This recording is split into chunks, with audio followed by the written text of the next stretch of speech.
welcome to my channel. Subscribe, listen, and enjoy my stories every day. When I step into the bedroom, the first thing that catches my eye is the long, black hair lying across the white duvet like an ink stain. My wife, Emily, is at work, and I'm supposed to be organizing our weekend getaway, but this rogue strand has derailed my plans. It's as dark as a raven's wing and absurdly out of place, given Emily's shimmering blonde hair. Emily and I have been married for 7 years, and in all that time, I've never seen her with hair any shade darker than honey. I pick up the strand with the tip of my finger, holding it as if it's something toxic, and a sense of unease creeps over me. I remind myself that people change hair colors like they change clothes these days. Still, it doesn't quite add up. Emily's not one to keep secrets, but lately, she's been a bit off. With a sigh, I drop the hair in the wastebasket and decide to let it go. It's probably nothing. Perhaps Emily's friend has been over, although I can't remember any of her friends sporting black hair either. I make a mental note to ask her about it later.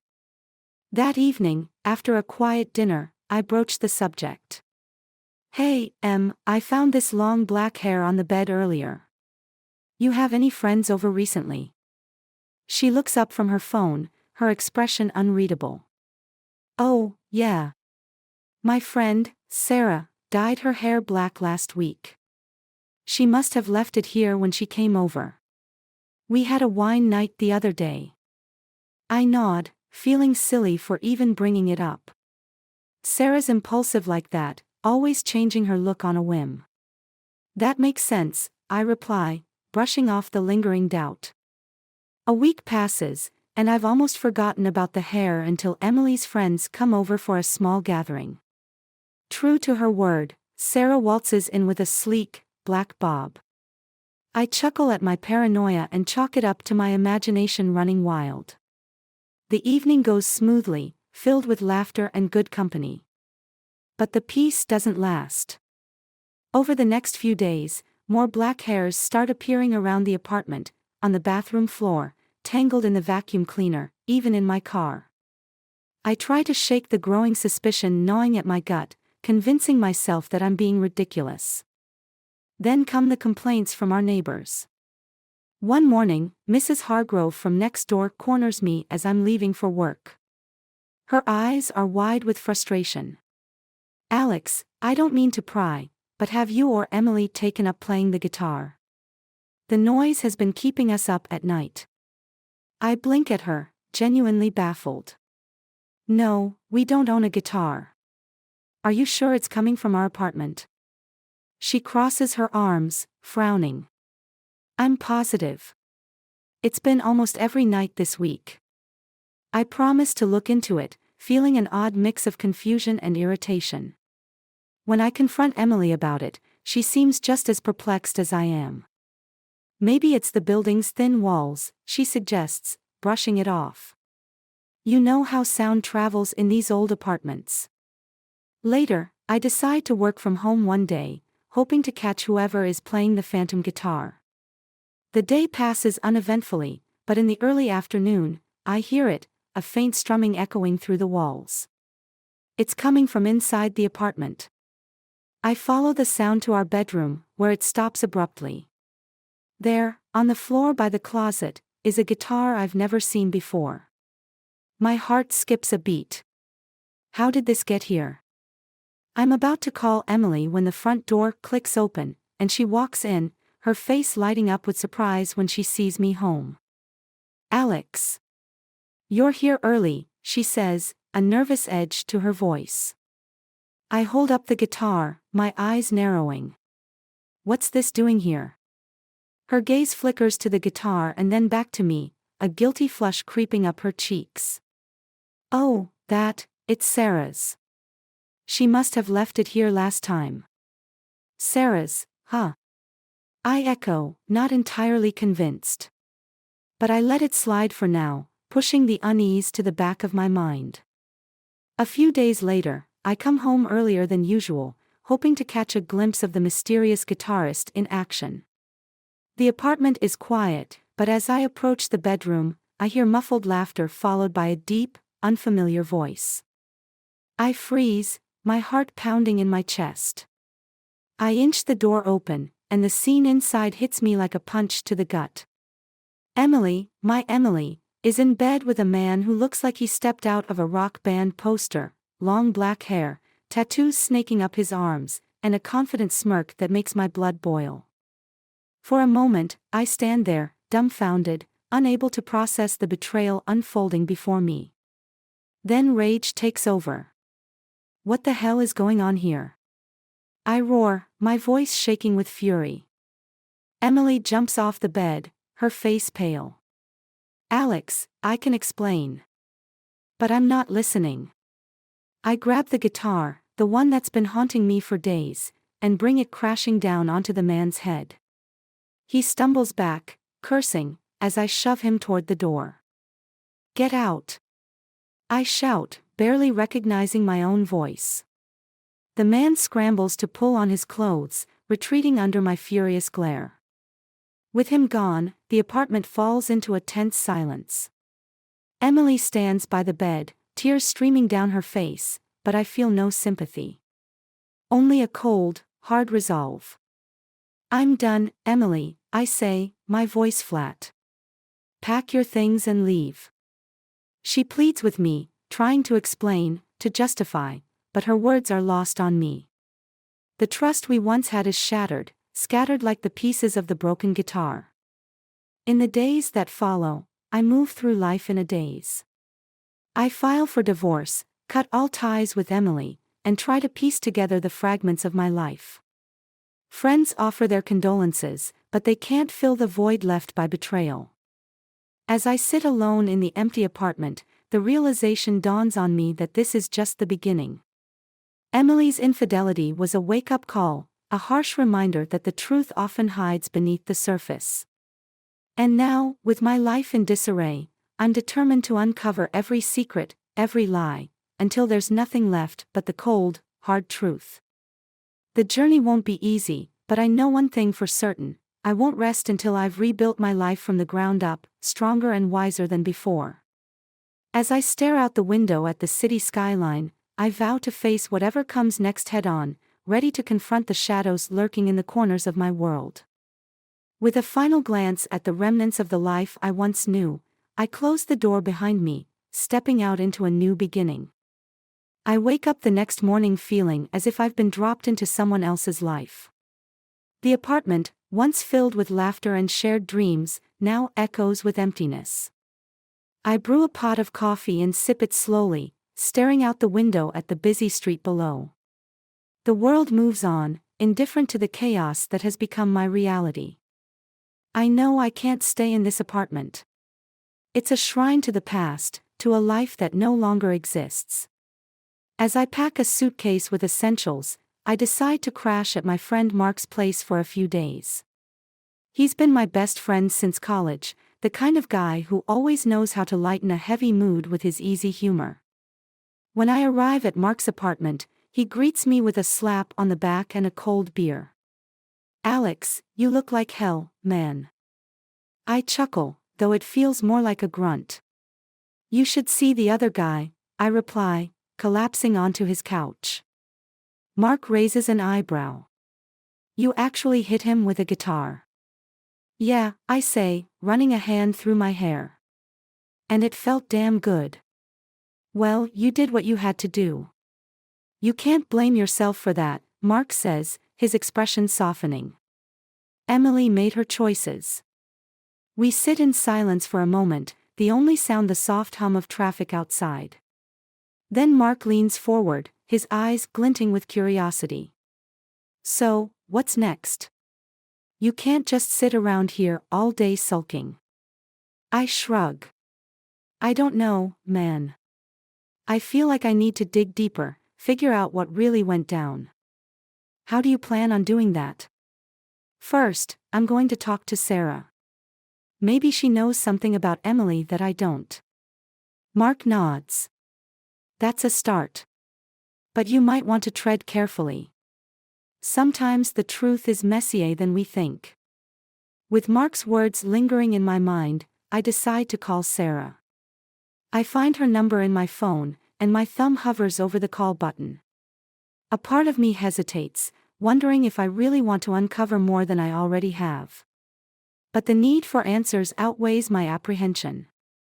The phone rings twice before Sarah picks up, her voice bright and cheerful. "Hey, Alex. What's up?" "Hey, Sarah. Do you have a minute? There's something I need to talk to you about." "Sure, is everything okay?" Her voice shifts, the concern evident. I hesitate for a moment. "It's about Emily," I say finally. There's a pause on the other end, followed by a sigh. "Yeah, okay. Want to meet up somewhere?" We agree to meet at a small cafe downtown, a neutral ground where emotions might be easier to manage. When I arrive, Sarah is already seated by the window, nursing a cup of coffee. Her black hair glistens in the sunlight, and for a moment, I'm reminded of how the whole ordeal began. "Alex," she says, standing to give me a hug. "I'm really sorry about everything." I nod, sitting across from her. "I just need to know if there was anything going on that I missed. Something that might explain why Emily." Sarah sighs again, stirring her coffee absent-mindedly. "Emily was restless. You know. She always talked about wanting more excitement, something different." "Different how?" I ask, leaning forward. Sarah meets my gaze, her eyes serious. "I think she felt trapped, Alex. Like her life was just following a script she didn't write. When she met that guy, Jared, she saw a chance to break free from that." I feel a pang of bitterness at the mention of Jared's name, but I keep my composure. "And you knew about this?" "The whole time.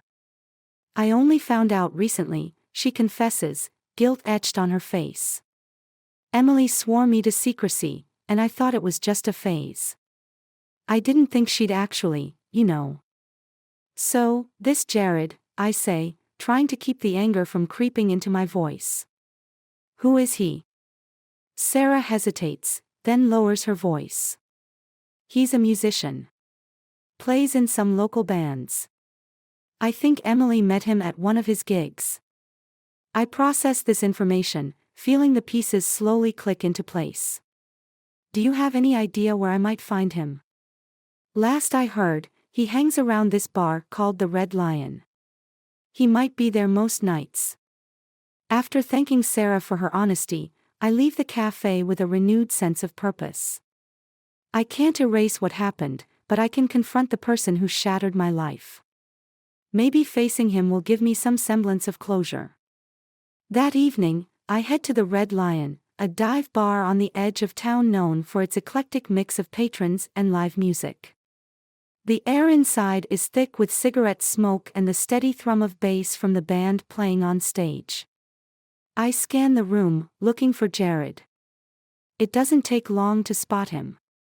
He's leaning against the bar, laughing with a couple of guys, his long black hair cascading over his shoulders. The sight of him reignites the anger I've tried to suppress.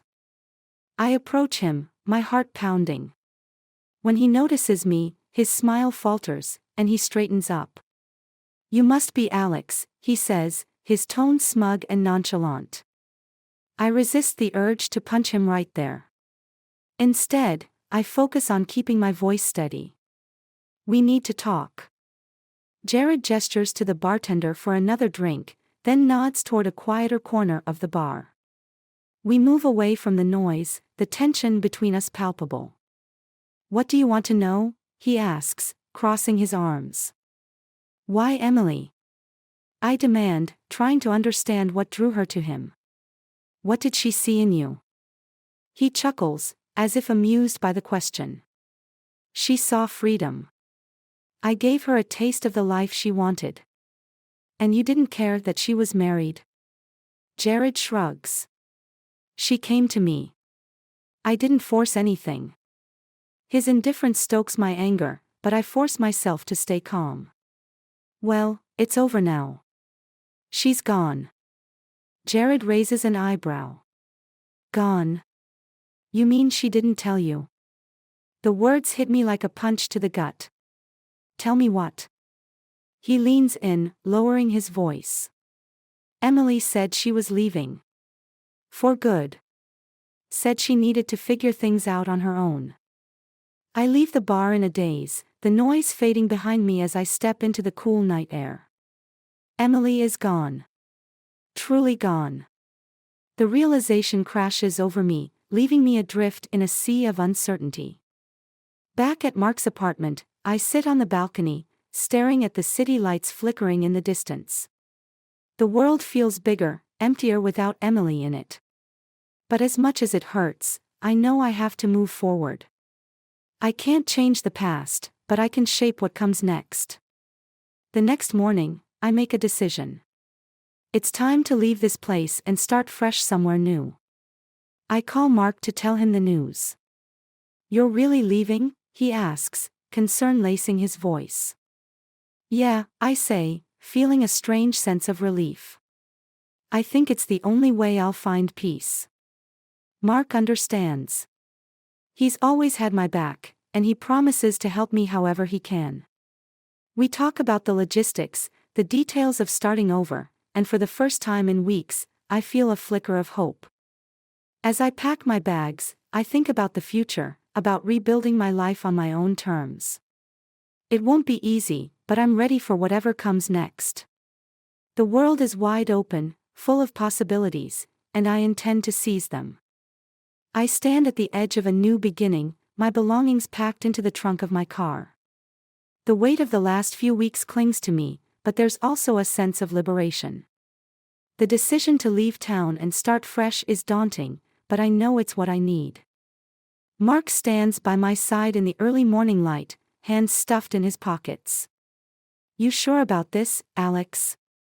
This is a big step. I nod, feeling the cool morning air against my skin. Yeah, I'm sure. I can't keep living in the past, you know. I need to find out who I am without all of this. Mark smiles, though there's a hint of sadness in his eyes. You've always been the strong one, Alex. Just remember, you've got a home here if you need it. Thanks, man, I reply, clapping him on the shoulder. I appreciate everything you've done.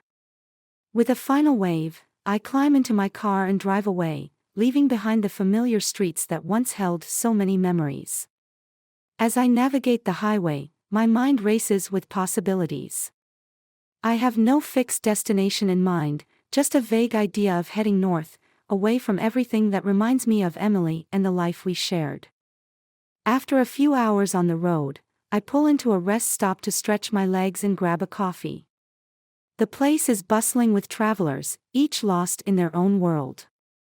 As I sip my coffee, I hear a familiar tune playing over the speakers, a song from a band I used to love before everything fell apart. It's a reminder of simpler times, and I find myself humming along, lost in thought. Hey, you got a good taste in music, says a voice beside me. I turn to see a man in his late 30s, wearing a leather jacket and sporting a scruffy beard. His eyes are kind, and there's an air of mischief about him. Name's Jack, he says, extending a hand. Alex, I reply, shaking his hand. Jack gestures to the table where I'm sitting. Mind if I join you? The road can get a bit lonely, and I could use some company. I nod, intrigued by this stranger who seems to carry stories in his eyes. Sure, have a seat. We chat about music and travel, sharing stories of concerts and road trips. Jack tells me he's a musician himself, trying to make a name for his band. I find myself relaxing, the tension of the past weeks easing under the warmth of conversation.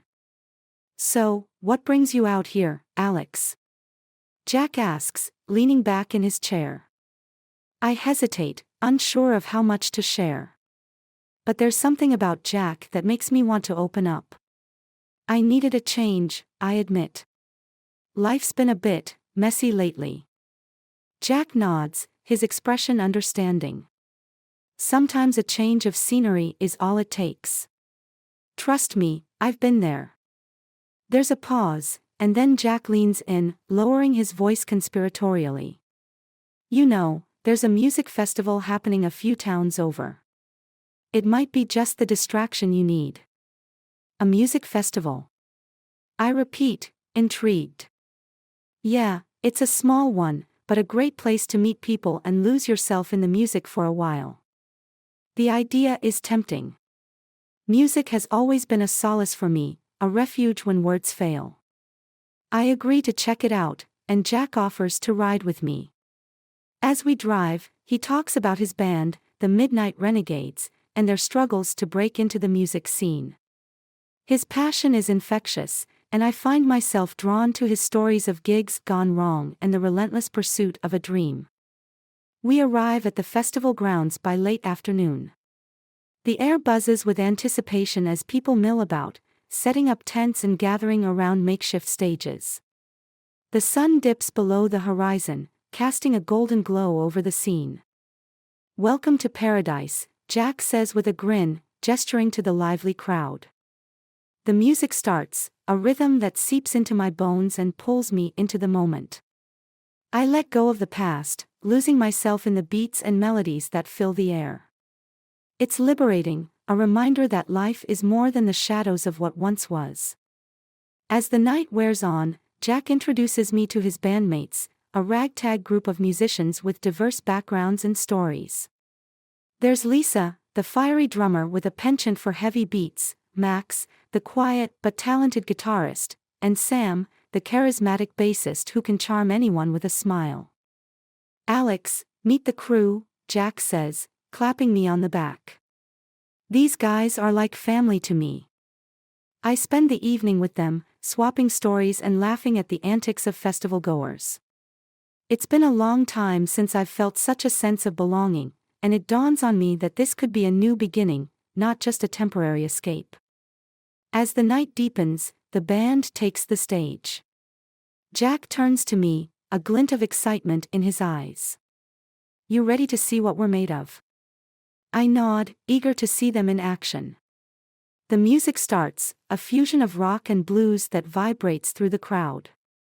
Jack's voice soars above the melodies, raw and powerful. The crowd is captivated, swaying and singing along, and I feel a rush of energy that's electric. For a moment, the world fades away, and there's nothing but the music and the people around me.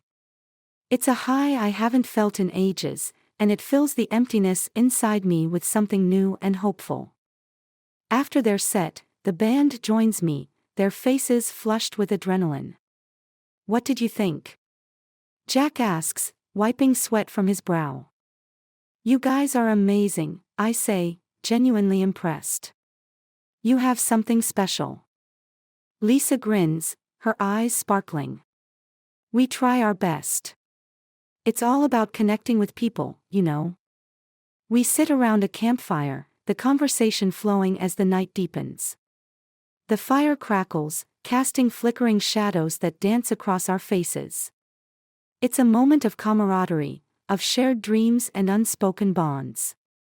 Jack leans back, looking at the stars.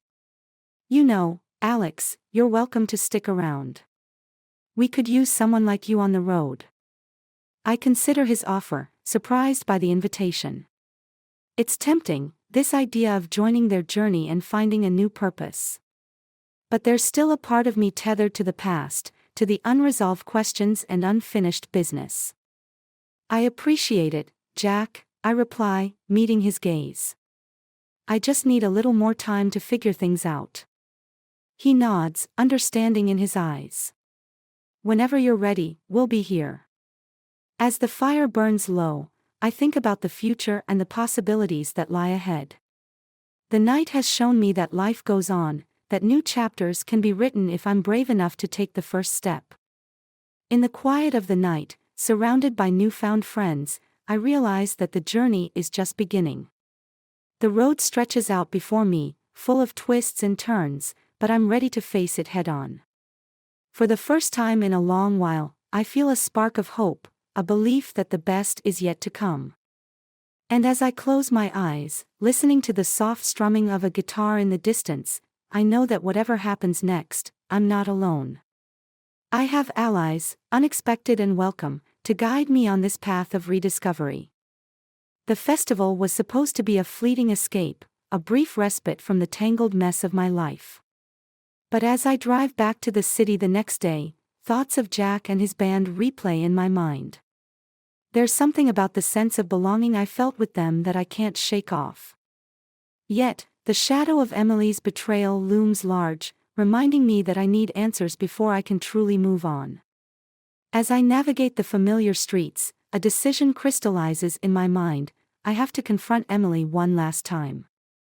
Later that evening, I arrive at the apartment, finding it untouched since I last walked out. The air feels heavy with memories, and I hesitate at the threshold, steeling myself for the confrontation ahead. I've arranged to meet Emily here, and as the minutes tick by, my resolve hardens. When Emily finally arrives, she steps inside with an air of caution, her expression a mix of regret and defensiveness. She looks different somehow, as if the weight of the past weeks has etched itself into her features. "Alex," she says softly, breaking the silence. "Emily," I reply, my voice steady. "We need to talk. And I need the truth this time." She nods, closing the door behind her. "I know. I owe you that much." We sit across from each other in the living room, the tension palpable. For a moment, neither of us speaks, each waiting for the other to break the silence. "Why, Emily?" I finally ask, my voice raw with emotion. "Why did you do it?"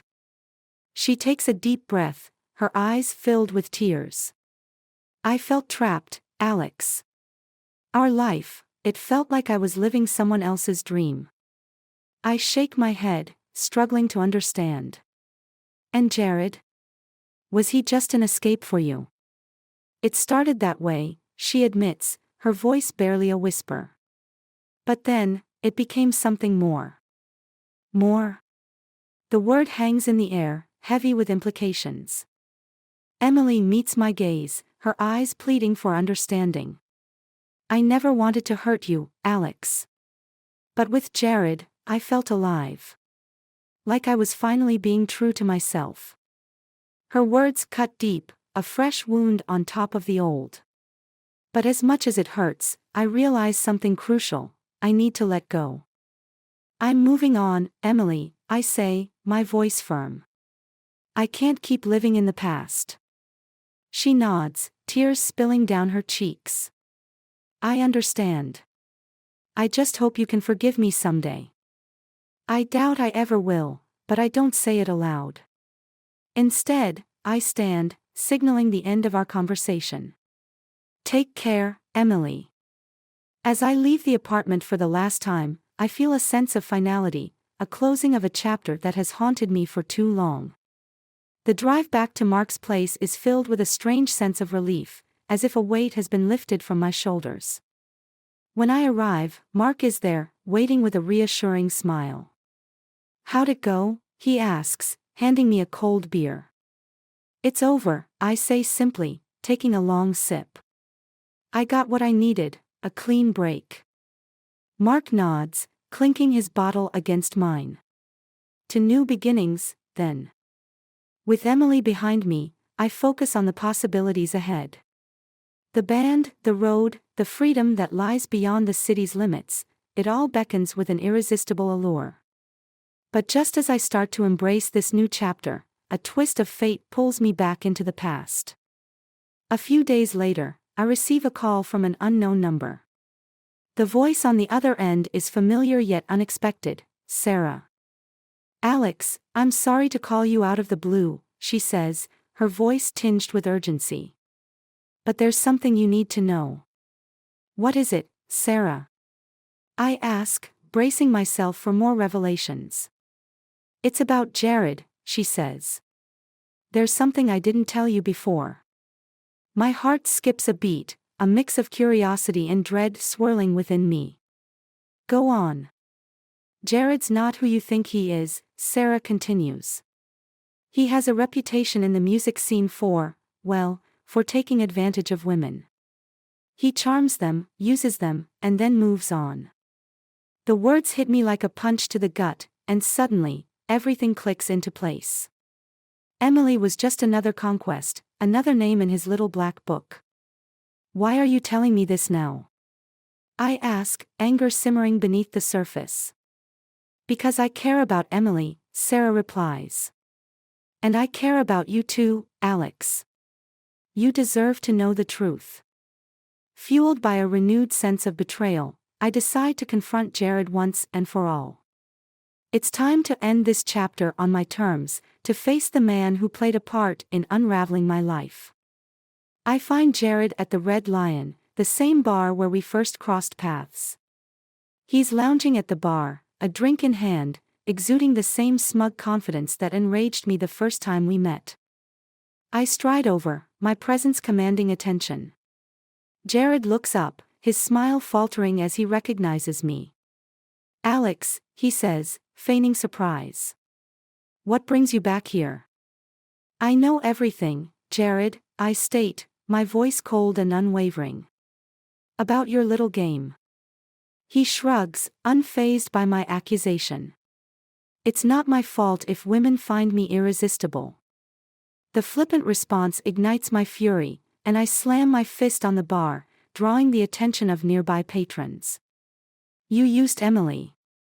You prey on women, and you think it's all just a game. Jared smirks, leaning back with a casual air. They come to me, Alex. It's not my problem if they get hurt. His callousness pushes me over the edge, and before I know it, I've grabbed him by the collar, my anger boiling over. The bar erupts into chaos, people scrambling to intervene. Enough, Alex, a voice calls out, cutting through the noise. It's Jack, pushing his way through the crowd. He pulls me back, his grip firm but understanding. He's not worth it. I release Jared, my breathing heavy, my mind racing. Jack's right, violence won't solve anything. But it feels good, even for a moment, to let my anger show. Jared straightens his shirt, his bravado slipping. This isn't over, he mutters, backing away. Yes, it is, I say, my voice steady. It's over for good. As the crowd disperses, Jack stays by my side, his presence a calming influence. You okay? He asks, concern lacing his words. Yeah, I reply, taking a deep breath. I just needed to do that. We leave the bar together, the night air cool against my skin. Jack walks beside me, silent but supportive, and I realize how grateful I am for his friendship. You know, Alex, he says after a while, the band could really use someone like you. We've got a tour coming up, and I think you'd fit right in. The offer hangs in the air, tempting and full of promise. It's a chance to leave everything behind, to start anew with people who understand and accept me. I look at Jack, seeing the genuine invitation in his eyes.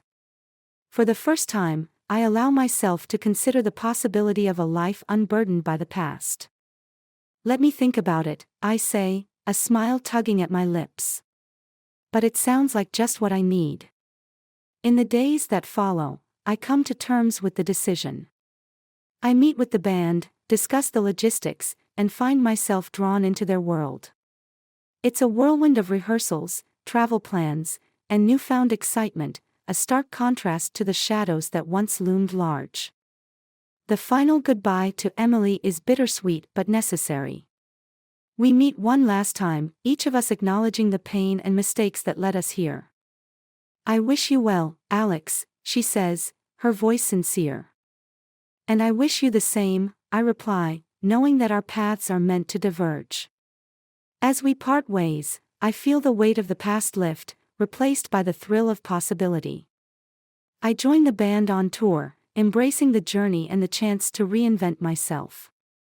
The road is full of surprises, challenges, and moments of unexpected joy.